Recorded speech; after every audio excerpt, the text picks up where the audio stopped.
নমস্কার বন্ধুরা, বং কিচেন নতুন একটা রেসিপিতে আপনাদের স্বাগত জানাই।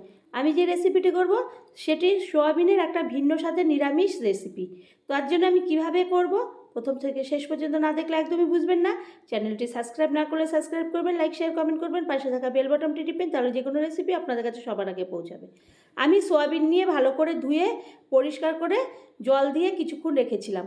তারপরে সোয়াবিনটাকে জল ঝরিয়ে এবার ওর মধ্যে দিয়ে দিলাম টক দই 1 বাটি ফেটিয়ে।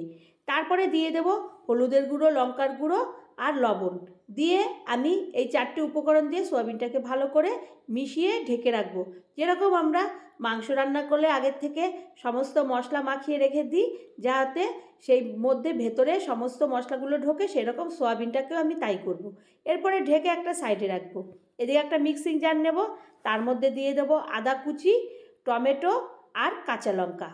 এইগুলো দিয়ে 5টার মতো কাঁচা লঙ্কা দেবো, টমেটো দেবো 3টে মিডিয়াম সাইজের। এরপর একটা মিহি পেস্ট তৈরি করে নেব। এরপরে এটাও সাইডে রেখে দেবো। এদিকে কড়াইতে আমি তেল গরম বসিয়ে দিয়েছিলাম আগের থেকে, যাতে রান্নাটা আমার তাড়াতাড়ি করে করতে পারি। এরপরে ওর মধ্যে আমি মিডিয়াম সাইজের আলু, নতুন আলু, সেইগুলোকে কেটে আমি ভাজতে দিয়ে দেবো তেলের মধ্যে। এরপরে আলুগুলো সমস্ত আমি দিয়ে খুন্তি দিয়ে নাড়াচাড়া করে একদম লালচে করে ভেজে নেব। এর মধ্যে হলুদ এবং লবণ কিছুই এখন দেব না। এরপরে আলুটাকে আমি ভালো করে নাড়াচাড়া করে এপিট ওপিট করে আমি সুন্দরভাবে ভেজে নেব। আলুটা ভাজা হয়ে গেলে আমি একটা হাতার সাহায্যে আলুটাকে তেল ঝরিয়ে আমি তুলে নেব। তো বন্ধুরা, আমরা যেভাবে করি সেইভাবে অনেকে তো অনেক রকম করে সয়াবিন করে থাকি, কিন্তু আমি যেই পদ্ধতিতে করলাম, একবার হলে এরকম করলে আপনি রুটি, পরোটা, ভাত, ফ্রাইড রাইস, পোলাও যে কোনো কিছু দিয়েই খেতে পারবেন। আলুটাকে আমি ভেজে আমি রেখে দিলাম।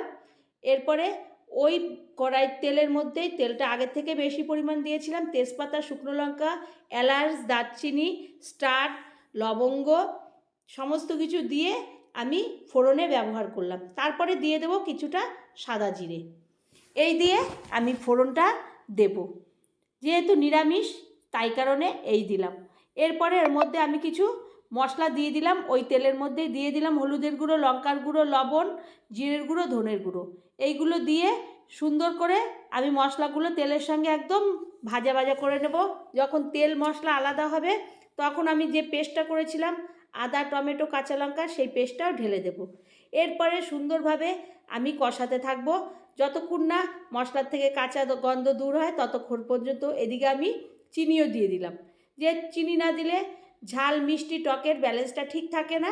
চিনিটা দেওয়ার পরে ওটার থেকে, মশলার থেকে আলাদা, মশলার তেল আলাদা হয়ে যাবে। মশলা সুন্দরভাবে যখন গন্ধ ছাড়বে, কাঁচা গন্ধ দূর হয়ে, তখন যে সোয়াবিনটাকে দই, হলুদ, লবণ আর লঙ্কার গুঁড়ো মাখিয়ে রেখেছিলাম সেইটাকে আমি ঢেলে দেব।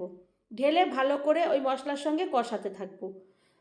কষাতে কষাতে যখন এই সয়াবিনের থেকেও, যেহেতু দই দেওয়া আছে, সয়াবিন থেকেও সুন্দরভাবে তেলের মতো বেরাবে, আর আগে তো তেল মশলা সমস্ত দেওয়া আছে, তখন আমি ওর মধ্যে দিয়ে দেবো যে আলুটা ভেজে রেখেছিলাম সেটা দিয়ে আবারও কষাতে থাকবো সুন্দর করে।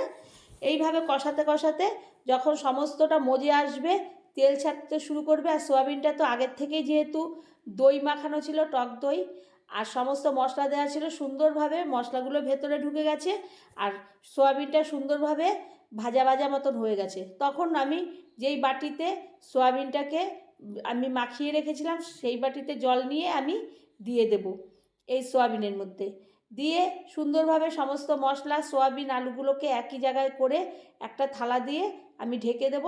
আর একটু জল দিয়ে দেবো, কারণ সোয়াবিনে জলটা টেনে যায়, সেই কারণে এটা খুব একটা গামাখাও হবে না, আবার পাতলাও হবে না। তারপর আমি সুন্দরভাবে ঢেকে দিলাম।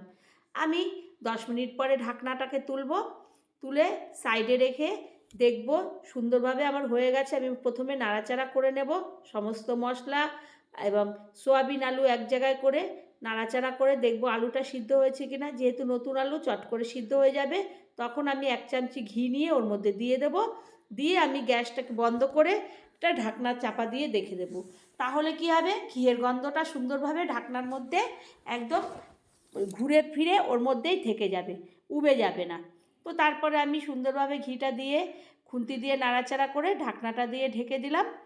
আমি 10 মিনিট পরে ঢাকনাটা তুলে একটা বাটির মধ্যে এই সোয়াবিনটাকে আমি তুলে নেব। তার মধ্যে কিছুটা সোয়াবিনের মধ্যে ঝোলও টেনে নিয়েছে, সোয়াবিন খুবই টানে, একটু গা মাখা মাখা মতন হয়েছে।